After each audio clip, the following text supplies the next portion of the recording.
why this is so important. The proverbial sketch on a napkin, right? The hand wavy to express an idea. Or let me explain this to you. Like, I'm not communicating. Let me go into the whiteboard and do that.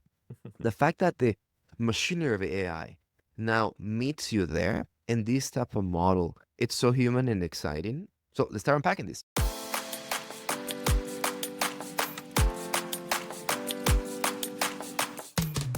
Welcome to the Generation AI podcast, where we demystify artificial intelligence in the world of higher education. And boy, we have a lot to talk about higher education today. I am your host, JC Bonilla, joined by my friend, the CEO of Element, Ardis Kadiu. How you doing, pal? Hey JC, doing great, man. How are you? Good. I did not go superficial, the amazing, the incredible. I just kind of stay around your LinkedIn profile, buddy. That's it. That's it. Just a summary of my LinkedIn profile. What model did you use to get that? Oh my gosh, right now I'm using the 47-year-old model that is all beat up with a little bit of a cough. That's the model that we're in right now. I'm recuperating from a cough, and it just, don't recoup as fast as I used to. So in terms of model, bringing it to self, that's how I'm doing. Maybe the audience would appreciate your deeper voice. My deeper voice. Man, maybe we'll see. We'll see. Anyway, artists, we have a fun episode today. And actually, speaking of voice, we're gonna be talking a little bit about what voice is doing in certain sectors like the film industry. But I'm excited about today. Should we jump in?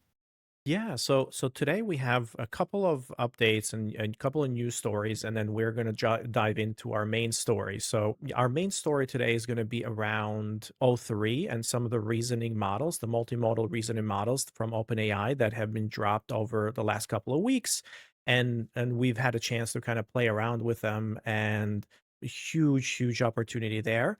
But we wanted to also bring two stories that are very top of mind for us, and they're happening in the news today. One of them is around the executive order on AI and K-12 education use that dropped this week, and we're going to kind of unpack that a little bit, what it means, what it is. And then the second one is a very fun story that kind of they're both kind of related, right? And this is from the Oscars and the Academy Awards, essentially recognizing that they're not going to discriminate against works that are using AI as part of those films. So both of these two stories kind of correlate together in the sense that they're providing legitimacy to AI as a tool and as a, something that is both needed in education and also in the creative endeavors of creators and filmmakers here as well. So it's two very positive stories, I would say. Let's unpack a little bit of them. So let me kick off with the executive order from President Trump on April 23rd, right? The executive order advancing artificial intelligence education for youth comes to us. It's exciting. It touches on all things education, K-12, and probably going to go there higher, but also higher education. And it puts the White House in front of the center with a task force to oversee indirect funding, right? Federal funding towards AI literacy, resourcing that will probably prioritize teaching and training and a lot of apprenticeship. So really interesting. I think we called it last time that AI readiness and literacy it's in the comment, but now that the government has made the claim, it's a big signal in terms of what it means for competitive advantage and US global competitiveness as it relates to AI technology. What are your takes on this one, artist? Yeah, I mean, I'm really excited that this is actually it's a step in the right direction. It's essentially a stamp of approval that says AI in the classroom is no longer something to be feared about, and it kind of pushes some of the administrators on individual schools and even in the classroom to say, okay, this is now something that's we want to move towards. To be honest, I look at my kids' school and they have been in a place where the 60% of the US schools from 2024 are where they have banned AI in the classroom use. They have also banned it from students using it as well. My kids had to sign a letter, or they had to sign, essentially a statement saying that I will not use AI in my homework and so on and so forth. And these are the tools that I will not use, which kind of goes very, very counterintuitive to what we're seeing today in terms of AI being used for teaching and for learning and so on and so forth. And what that has created, by the way, is a fear in my kids that anytime that they use AI on anything school related, it is absolutely, wrong. And as soon as I tell them, hey, let's just go through and explore this problem together, and I pull up ChatGPT so he can kind of produce explanations and he can produce some charts and other things, they automatically shut down. They're like, no, no, we can't use that. We can't use that for our homework. We can't. This is not right. So it's creating a mental block for students that AI equals bad. And perhaps that is the biggest outcome that I see this executive order is for administrators and teachers to kind of change their mindset towards AI in the classroom.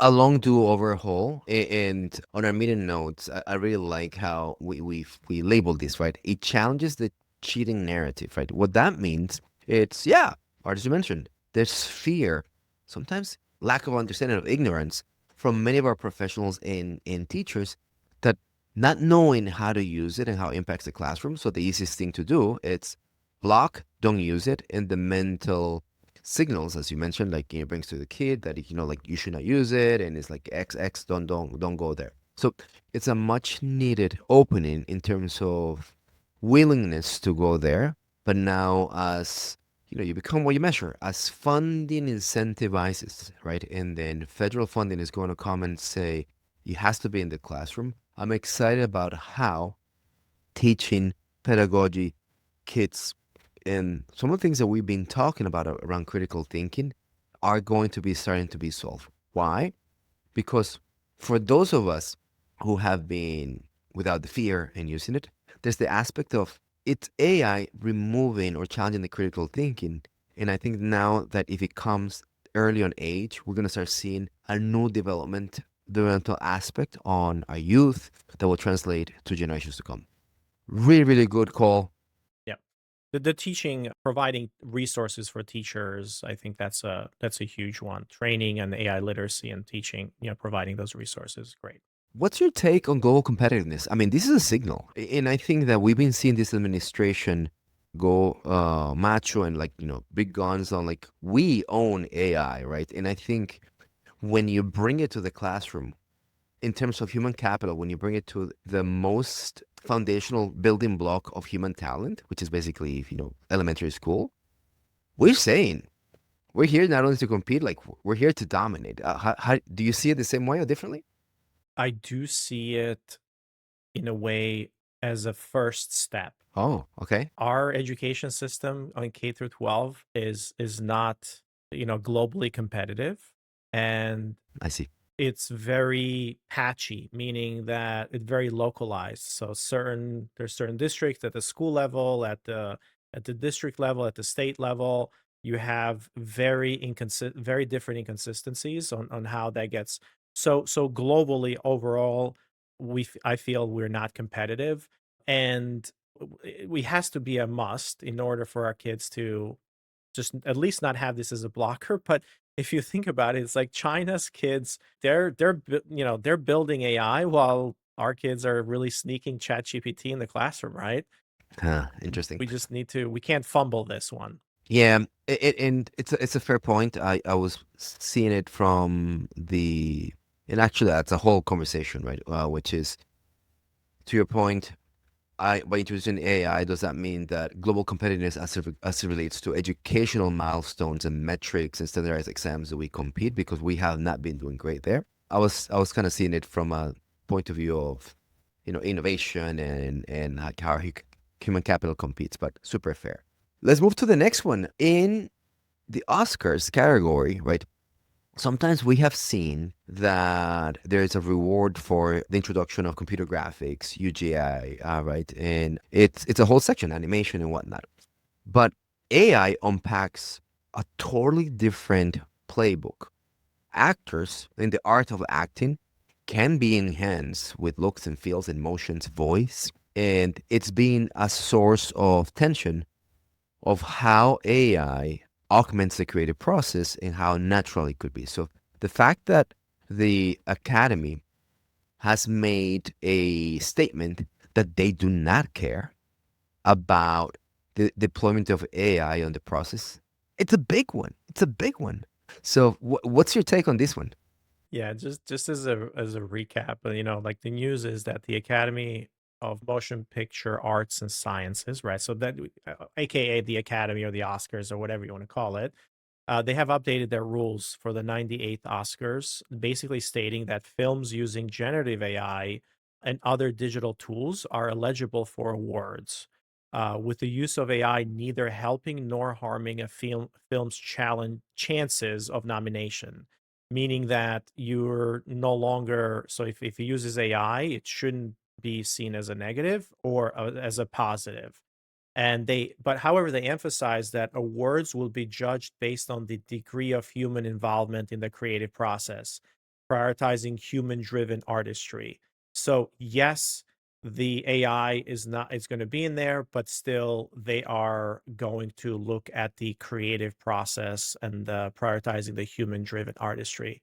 So again, this has been now a debate that's been part of the past couple of years now. It's just now a validation or a official proof that AI or generative AI belongs in the creative endeavor of course, art, filmmaking, but also in a lot of other places.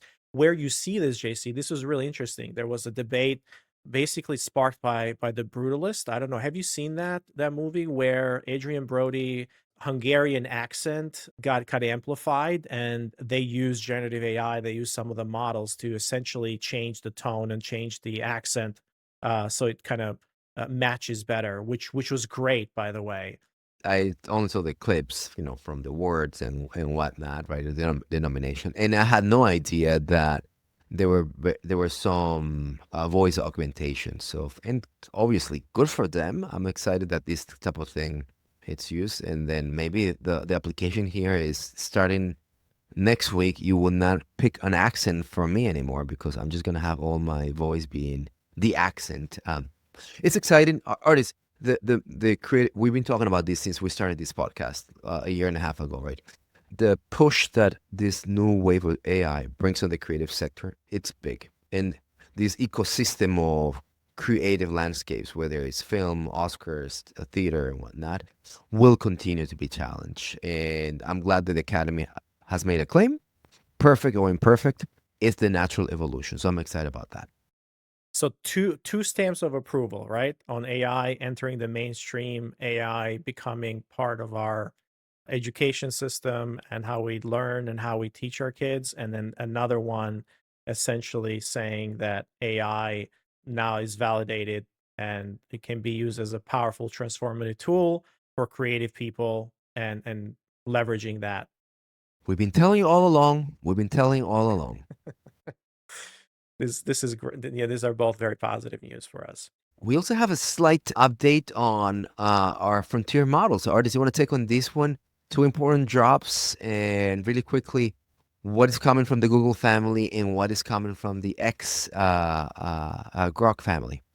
Yeah, so let's tie this all together, right? Where we are today is essentially we wanted to talk about all three, which is OpenAI's latest model, but also Google as well as Grok have dropped reasoning models as well, like this lighter weight reasoning models. So the intelligence and the pricing continues to go down on the intelligence, and the reasoning models are becoming more and more of a mainstream while the cost is tremendously going down. However, today, OpenAI O3 is kind of the multimodal marvel, so to speak, that's just not processing text or images. It's really reasoning with them. And that's what we're going to be talking about today. So, yes, there's been other advancements, and yes, other labs have dropped it, but today we're going to focus specifically on all three as part of that deep dive. Yeah, all in concert for the race of AI continues, and these are all about scalable agents. So everybody remember that the agent evolution, the product drops, the advancement continues. From this recording, OpenAI drops O3 and O4 mini. Can we please change our names, artists? Can we please do that? Man, it's like even Sam Altman has called it out and said, "Hey, we're gonna fix the naming convention by Please. summer." It's the worst naming convention ever. It's like 4004. It's like I don't even know what to call these things. It's I know. So O3, O4, aka multimodal reasoning, autonomous frontier models that enable sophisticated problem solving with images, text, and tools. Artists, this is a big drop, and as you call it, is a new marvel because what we're starting to see is a departure from that conversational aspect of the chatbot, right, to the idea of thinking naturally with images in ways in which we humans produce, right? And before we go into the unpacking here, why this is so important, the proverbial sketch on a napkin, right? The hand wavy to express an idea. Or let me explain this to you. Like, I'm not communicating. Let me go into the whiteboard and do that. The fact that the machinery of AI now meets you there, and this type of model, it's basically the accelerator. It's so human and exciting, and that's why this is a big marvel, as you mentioned. So let's start unpacking this. Yeah, yeah. So I mean, why is this important or kind of we're in a world we've been talking a lot about agents this year and agentic AI. So what makes agents and agentic AI and really, really possible is reasoning. So remember that reasoning is one of those things that make it possible. And this models, the better they are at reasoning, the better agents can be. And it requires a sophistication that, like, the capabilities of those reasoning capabilities are what's driving the agent revolution today, and we're getting better models or better brains that are feeding them, and they're making them better, right? But the cost needs to come down, and also the ability for these agents to now reason not just with text but images and so on and so forth. Like, that's why this is so important, right? And today OpenAI flagship reasoning model, which was launched, in mid-April, really excels at a lot of different things, right? It excels at coding. One of the things we've talked about is this coding agents, like, for example, Cursor or Lovable or Bolt, and some of these other models that or websites that we called out, JC. It excels at math, science, and also visual reasoning, right? So one of the things that's really powerful here is that you can provide an image and then you can ask it a reasoning question about that image, and it will zoom in and zoom out to different areas, and it will figure out what you're asking, and it will reason through that particular image. So it processes text, images, and code in a kind of a unified reasoning framework. So think about it, how our brains work. We reason with images, we reason with text, we reason with voice. It's exactly the same thing that's happening here. So these models now can reason about, and you can have like a napkin sketch, or you can describe a concept or a visually with text. It will essentially use those two concepts the same way, right? Just like we would. So if we see something or if we read something, we can visualize it and picture it, and we can reason it that way. So that's the big connection here, because now this makes available a lot of different workflows, things like the ability to kind of reason about design and reason about spatial, and we can give it pictures and we can say, hey, where do you see things wrong? So it makes a lot of different applications available. We'll talk more about those applications a little bit later on. Yeah. The O3 and O4 mini models also, in terms of performance, have introduced a shift in the model performance that we have been seeing. It's really interesting to report that as per the data that we've seen, basically we're starting to see a doubling every 7 months in terms of model performance as relates to the tasks an AI can do, and now has been trying to 4 months, right? And it's double acceleration. Your point of the cost to produce this not catching up, but in terms of the ability to reason at speed and increase all these components. We're starting to see that in O3. Yeah. There's a chart from AI Digest that that I'm looking at. And essentially, what it shows is if you remember, one of the things that we talked about earlier in the year or even last year is the capability of these AIs to do tasks that can take 1 minute to 5 minutes to 1 hour to 5 hours to a day and so on and so forth. And the way that they can do that is by breaking things down and reasoning about them and looping and continuing that work to be longer and longer. And what we're seeing in this chart is that the acceleration of these models to essentially think for a really long time equates to more and more complex tasks that they can accomplish, human tasks. So that's now all three is at the top of that list, where it can reason up to 1.5 hours or even longer, up to 2 hours in some cases, and essentially producing tokens and thinking through and reasoning about that particular problem. So amazing the length of that reasoning. One more thing that I'd like to mention on the technical deployment, it's very interesting to see the dual drop. O3 as the kind of deep multimodal reasoning, right? And its companion, O4 Mini, again, the naming convention not being perfect, but it's just that lightweight, kind of real time for applications. So it's what you're starting to see is we give you the mighty all powerful and the one that can be packaged on your phone, so you get the best of both worlds, right? So if interesting deployment, we'll see if this type of operationalization on frontier models continues. So you always get the big one and the lightweight. Anything else on the technical aspect that you wanted to mention? Anything more like why is this multimodal or agent specific, Artists?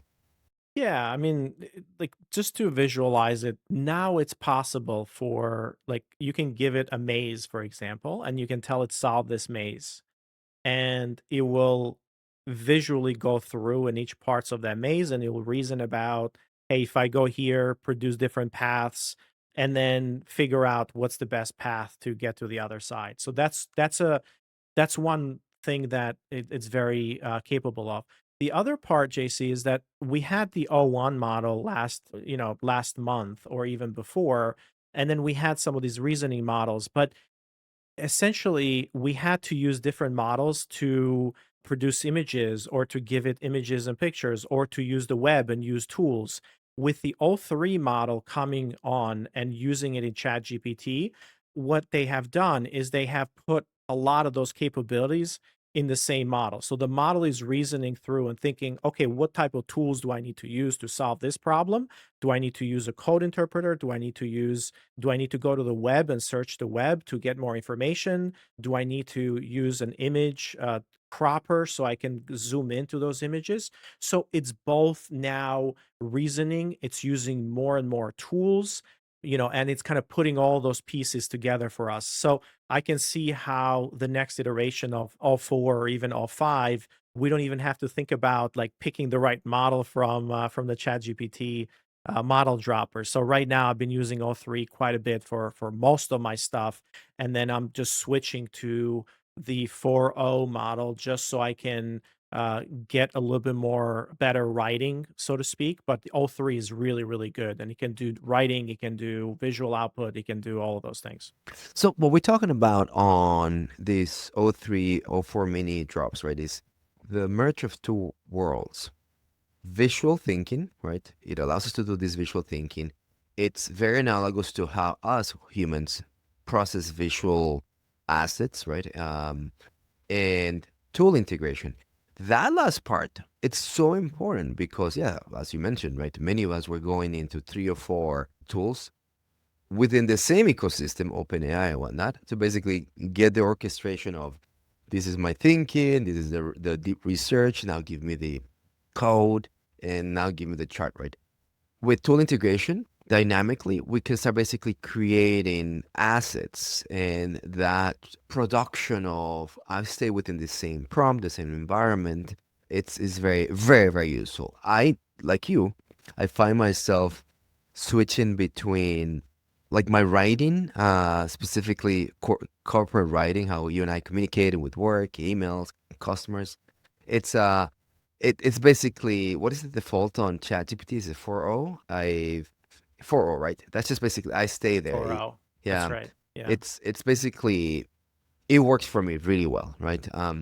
But this type of researchy thing where I'm gonna go and I know I'm gonna spend time prompting and generating assets. When I'm in ideation mode, I'm switching, and I haven't done the switch to O3, but this is where that behavior is starting to take place. And as it relates to tool integration, it's still almost there. It's still almost there, right? But I have to tell it I'm gonna go. I'm prompting myself to say I'm gonna do this type of task, so I select the right frontier model.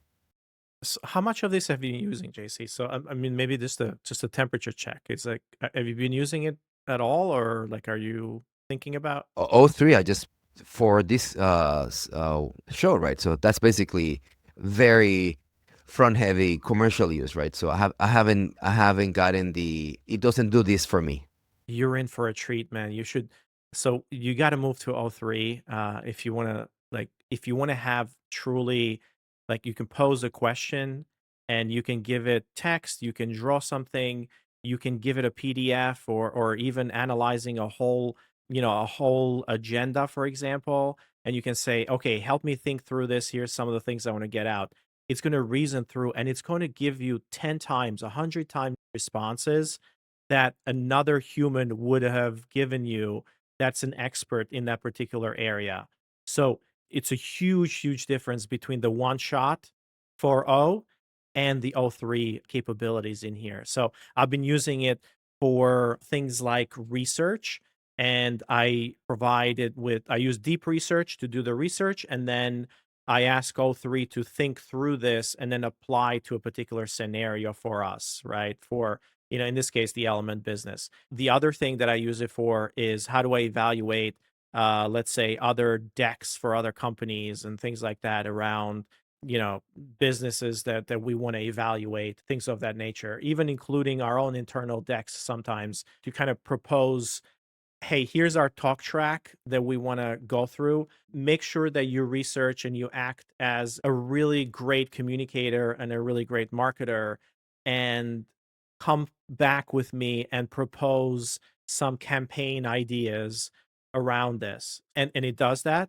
And then we go back and forth talking about, okay, let's go ahead and execute. How would you visually execute these campaign ideas? And then he goes ahead and does that, and he gives me prompts, and it actually produces the final ad results as well around those campaign ideas. So you should try it for sure. I think once we get to the point around it, I got excited, and I'm just moving through, but No, no, I love this. So two prompts, same prompt, two different models. So in O4, who am I? And it gives me a narrative of pretty good, right? You're JC, a father, Brooklyn, a strategic and operational brain. You're the CEO and head of AI, orchestrating company's growth, blah, blah, blah. So you start seeing these attributes that are pretty on the money. On O3, this is the interesting thing. It thought for 6 seconds and it gave me a chart. It did not give me a paragraph. That was, and I don't know if he knows that I'm a chart person, right? It's very interesting that it's selected not to give me a paragraph, and it's basically by category and the snapshot. Categories are role, core mission, operational style, current place, personal KPIs, values in action, and outside the office. I wish I'd see my life this way. you're going to get a lot of tables, right? Is that what you're saying? I Tables. got it. Yeah. I got a table, and the critical thinking on this one, that it basically gave me an answer who I am, not a paragraph, but a summary of 1, 2, 3, 4, 5, 6, 7 attributes, which I actually hold dear. I'm impressed. Yeah. Yeah, if you haven't used it, I highly recommend you go use it. Beyond the prompt, who am I? Beyond the prompt, who am I? That's right. So you should definitely go use O3. And you can use it for coding, you can use it for analysis of PDFs, you can use it for images. You can now throw your designs from a design agency or whatever it is and say, "Hey, go can you analyze and provide me feedback on your website, or provide me feedback on certain creatives, a strategy." So you can use it for a lot of different things, but highly recommend that you go ahead and use it. A Brooklyn-based operator academic who scales businesses with AI, bakes bread for perspective, and tells data-backed stories for both boardrooms and bedtime audiences. Wow. Wow. All right. Let's go into practical applications, that competitive positioning, how it is different outside my own personal life artist. We have applications in marketing, agents, higher education, and rural management. How do you want to lead? Let's just go through all of them. Like, All let's just right. throw a whole bunch of applications. All right. So we talked about content Mm-hmm. creation. So you can create ad copy. Amazing at creating ad copy. So you can give it your brand and you can give it your style guide, and it can create ad copy, very, very well. You can analyze campaign visuals because it's multimodal, right? So it reasons through and it thinks like, hey, how does this fit into my brand? How does it, does it match? Like, here's the things that I'm so you can analyze visuals, and then you can suggest optimizations, right? You can also go out and do research and bring that research in and use those tools in order to provide that additional optimization suggestions. Data analysis, you can process marketing data sets like, ad spend, and then you can kind of coordinate that with the visuals now. So not only can you upload your data set, but you can also upload the visuals as part of that, which and they can reason through that. So if you have a PDF or something along those lines. Traditionally, the analyst play has been a bit prompted, constrained from the ability not to understand a data structure and things of that sort. So I think it's exciting because as it reads multimodal, it should be easier to kind of add that semantic layer that analysts are craving on structured data files. So I'm gonna give this a really test and I'll report back. But I guess my punchline is the data analysis part has been lagging a bit because models don't really understand the labels that we use on the columns. And I think this is probably going to do much better. Exactly. I think this is going to unlock a lot of those things that you'd expect. If you're kind of thinking about agents, like the agentic use cases, it really powers a lot of those agents that can reason about more like deeper searches, right? So think about all three can handle like querying the web, can analyze images, and then generate responses in just one simple workflow. So you don't have to kind of chain all those pieces together now. We're starting to start thinking about how to use it internally for our own tools, so we can make them a little bit more like smarter around, let's say, application decisioning and how does it reason through all of those pieces. When you think about higher education, analyzing student personas, right? And analyzing your campaigns against those student personas. I think it's a huge improvement around that. Thinking about strategies on geographies and so on and so forth, this gives you a lot closer analyst ready output than GPT 4.0 because it's reasoning a lot faster and a lot more around it. Loading in your enrollment patterns, like and even charts, because it's multimodal. Now it can read all of that and it can interpret charts. It can understand that. It can suggest, targeting, or even if you kind of upload a map and say, "Hey, here's my enrollment data and kind of here's my funnel," it will be able to do that as well. Let me say a word on that, specifically on the strategic data-driven approach to enrollment management. Many of the leaders that I've encountered over our 2 decades here are this, they struggle with the unstructured task. So what does it mean with that, right? Is that like what event was a success? This event sucked, right? So like you start seeing just the output, the outcome, but the ability to come and critically starting to detect what was the trend, take a snapshot of the event and say like, why didn't this creative resonated with this database. That type of unstructured task, now it's very scalable with this type of application, right? Into the lens of reasoning, to the lens of the iterative process that emerges from this. Like you take a snapshot of the event and you bring the campaign is like, why was my attendance low relative to historical? And iterating, oh, this is what he finds. Can you go deeper here and there? That is something that has been very limited because what happens in the past is go into this file and analyze this cell, right? Or we've been doing this type of analysis and replication. So I think that's really exciting.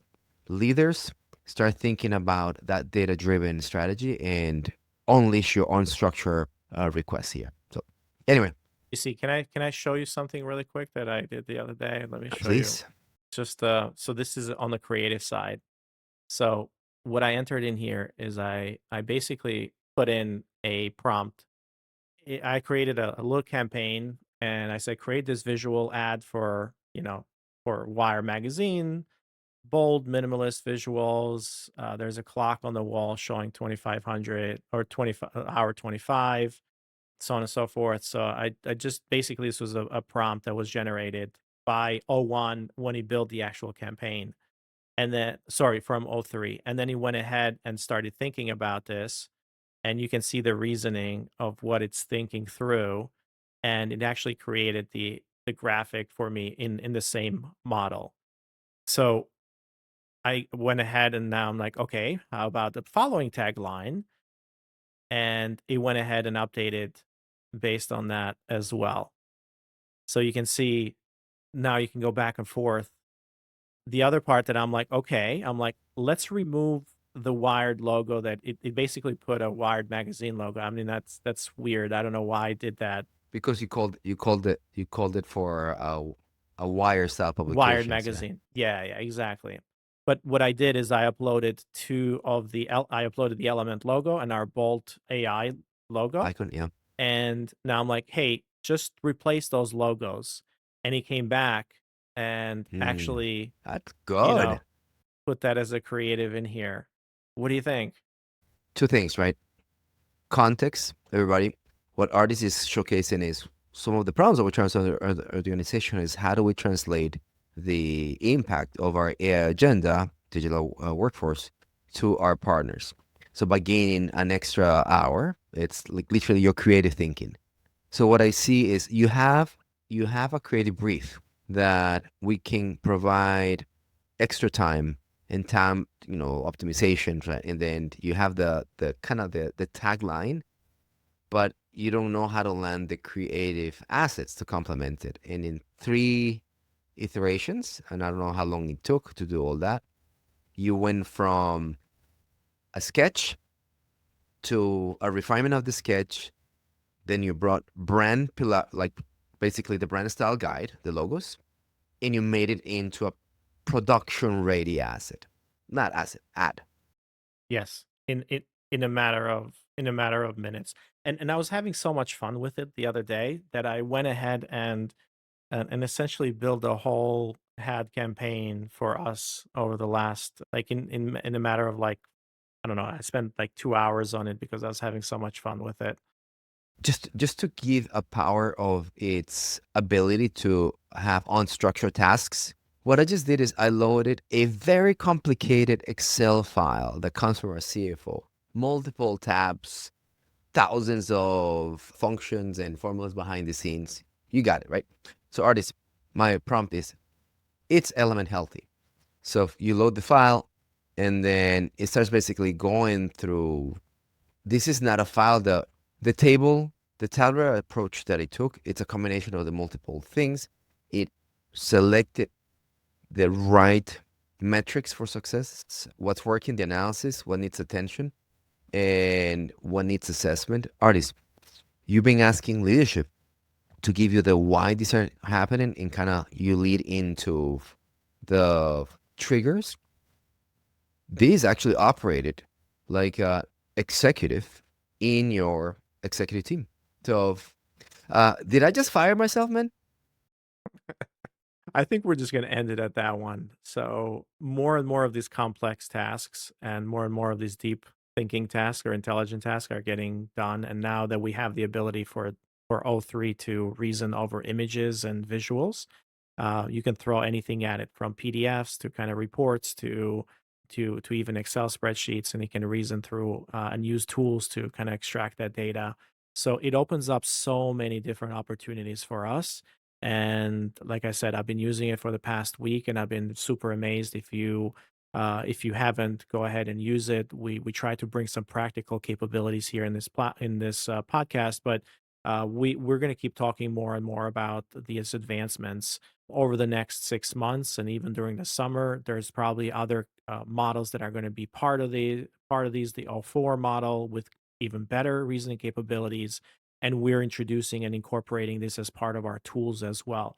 The one last thing, JC, that for those folks who have not seen it yet is perhaps one of the biggest releases, and we didn't have that slated for this podcast, but I want to highlight it in ChatGPT. If you use ChatGPT now, ChatGPT will use all of your prior conversations as context for future conversations.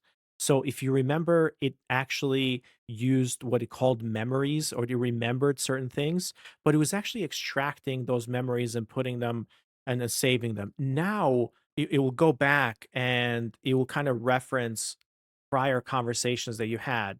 So if you're always analyzing, for example, if you're always writing and analyzing things about your marketing strategy, you could have had a conversation all about your creative brief and so on and so forth, and then it would remember that and use it next time, so you don't have to repeat and put that context in there.